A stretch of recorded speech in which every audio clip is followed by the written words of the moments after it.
Robitussin. The boy who stood, patient, alone, outside my night class in the cold, who waited out the hangers-on who held me with their final questions, or shyly handed me their drafts, the waiver of their long hand. The boy who watched the others step against their cigarettes and break their conversations, him there, half hidden by the trees, hands in pockets, as if to clutch a coin in each. The boy who followed me stair by stair to the dim confessional that was my office, walled in the faces of friends and teachers long dead, with eyes to read what I read in them. We were just a bunch of lonely boys, he said. And then the furtive details, the 4 bottles a night, the syrup in his bones, how the high was a bit like codeine at first, then turned visionary, dire. Weird, he said, and then again, having arrived at that place where words sink back into the throat that made them. And I saw him on some gated dock in Houston, gazing through the empty bottle at the light of a ship in the distance.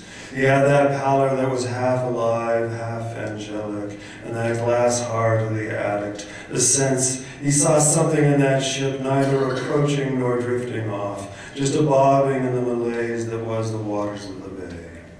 Lonely boys, he called them, the dispossessed, who slipped their vial of shame and excitement from a bag, their pupils wide with the night's great and empty spaces.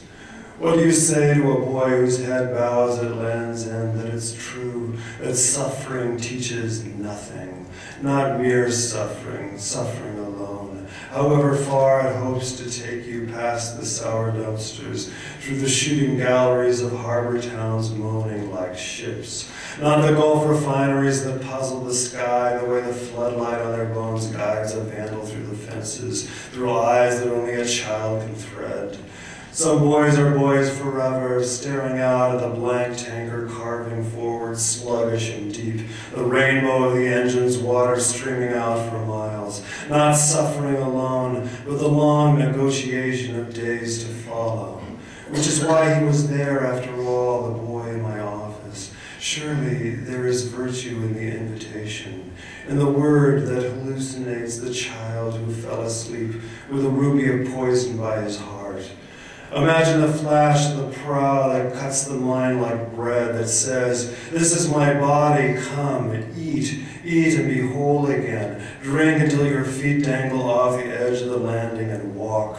A ship named Lost chafes at its anchor, a searchlight dims, gods lay down and their bodies made of emptiness and fire. Tomorrow, tomorrow, tonight, I am grateful to the language that elevates a boy stair by stair, to the inexpressible that begins the journey.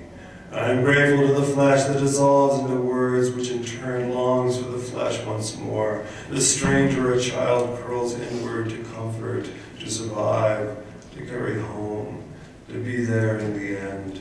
No child at last, no harbor friend beside him as he waits.